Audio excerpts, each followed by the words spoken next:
Here I have my grandfather's Norelco razor.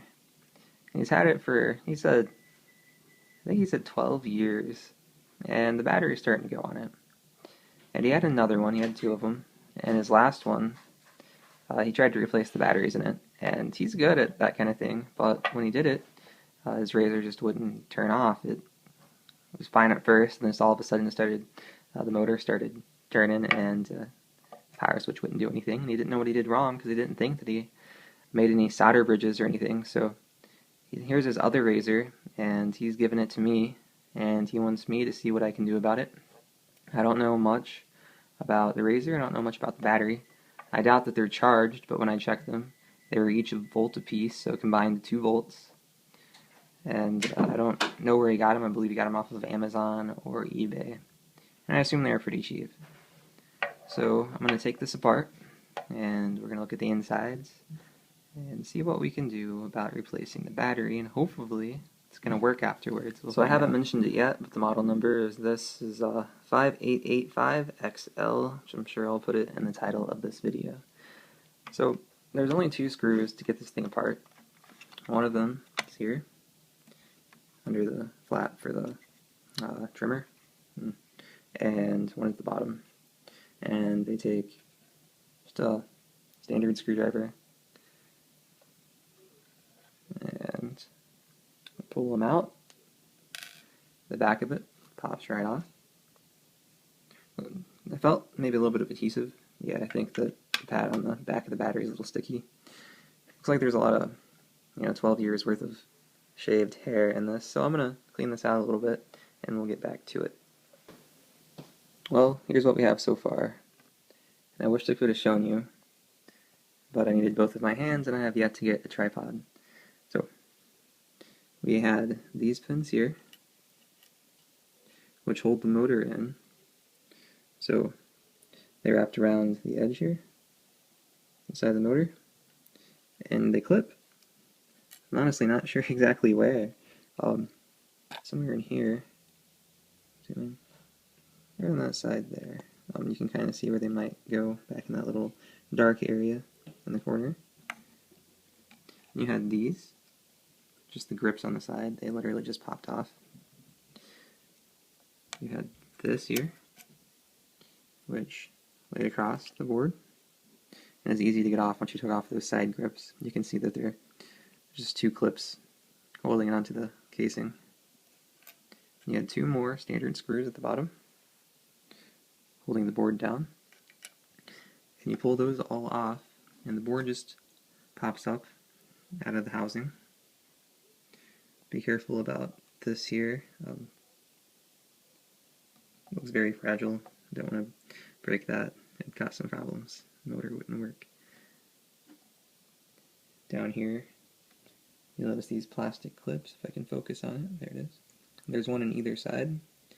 They have nothing to do with holding the board into the housing, like I thought they did, so don't even worry about those.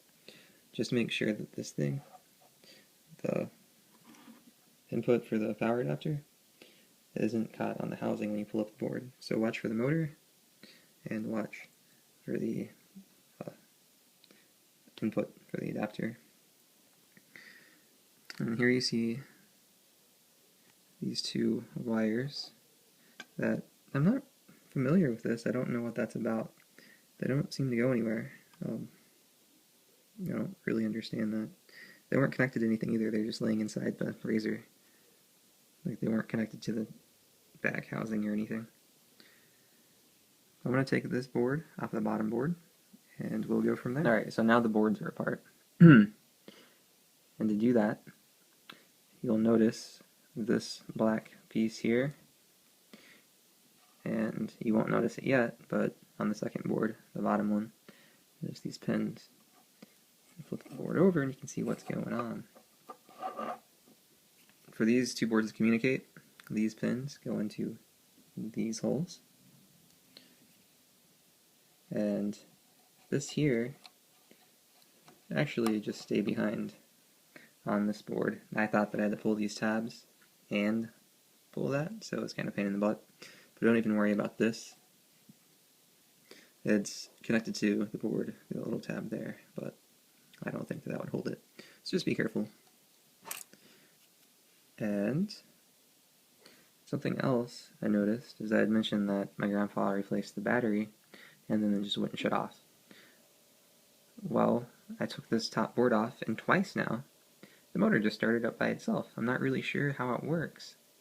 The on and off switch is here, right there, and in order to get the motor to stop turning, I just plugged this back into the board. And if you run into that problem, make sure you have this in between the two boards. You don't want to short anything out. Well, now I'm going to get out my handy dandy soldering iron, and I'm going to unsolder, get the tool here, this solder point here, let it focus, and this one here. I'm going to get some flux, and maybe that'll help the process.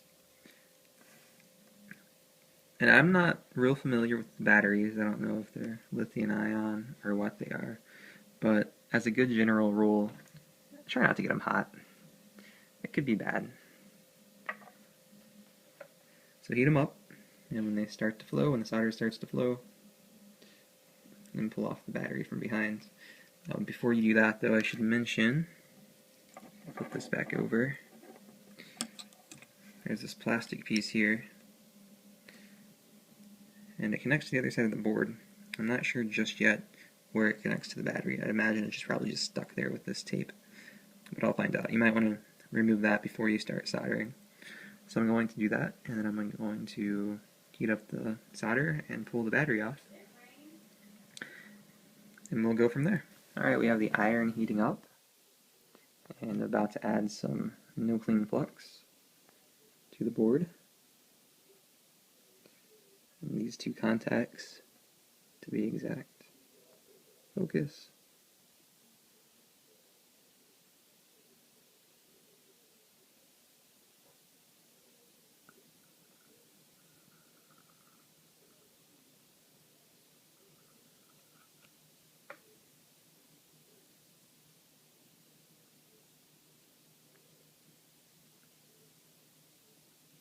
For the record, it's non-conductive, so you're not going to hurt anything. I like to say the more the better, but don't go crazy with the flux.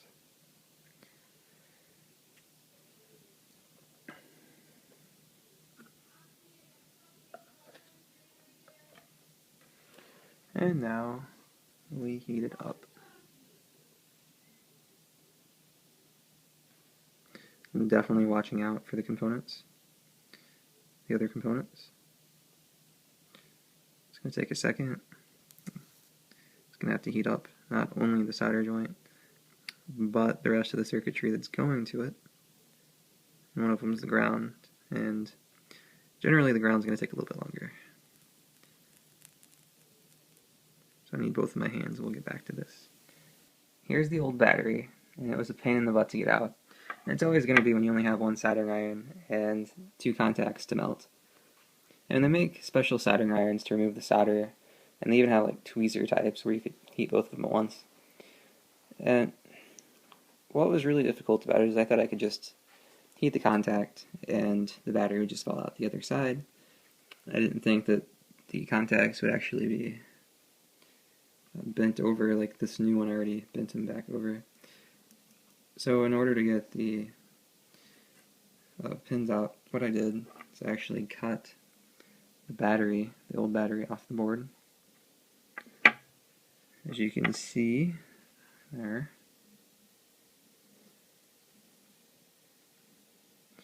And then I removed them separately. So I propped it up with my little, I don't know what it's called, it's like a bendy clip, and tilted the board over to the side, heated one side, and then used my screwdriver here to push it. So I actually got the pins out from this side rather than the bottom.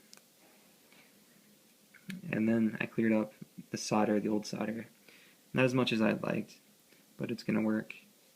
And a good way to do that is once you scrape off as much solder as you can with the soldering iron, You can put some flux on it and heat it up, and it'll take the shape of the contact, which isn't over the hole, so it'll actually open up the hole. And then you can just stick your new battery in, rather, and bend the contacts back over. So now we're ready to solder it back together. Now we have the new battery soldered in, and it's really a good idea to take some high alcohol content rubbing alcohol and a toothbrush and clean up those contacts.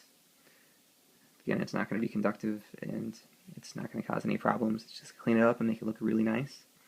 I don't have any on me right now, fresh out. So what we're going to do is put this together and hope for the best. Fingers crossed. So I got it all back together.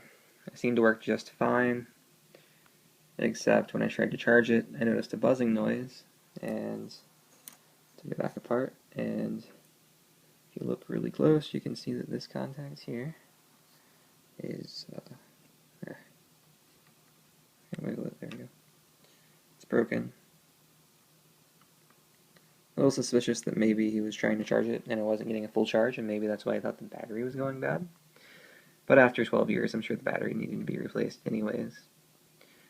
So I'm going to fix that, put it back together, and we'll see what happens from there. I would like to point out that these contacts along the edge, where the other board plugs in, if you have your finger across them, they tend to turn the motor on and off in 3 different power settings almost. It's really, really sensitive, and that's maybe why it kept on going off on me. So if the motor does start doing that, well, it seems for me anyways to turn it off. So I'm going to fix that, put it back together, and we'll go from there. So after a few delays, I finally got it back together, and as you can see, it's flashing reserve. So that means that there's actually a charge on the battery, but unless it just, I don't know if it stores in memory the battery level or how that works. So let's look it up and see what happens.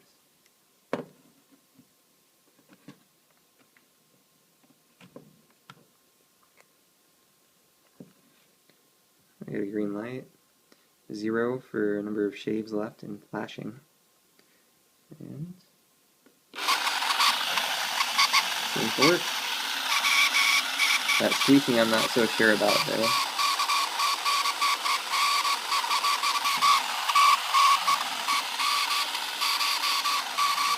But the motor's in nice and tight with those metal clips, so I don't think that there's a problem with that. So maybe it's just starting to wear.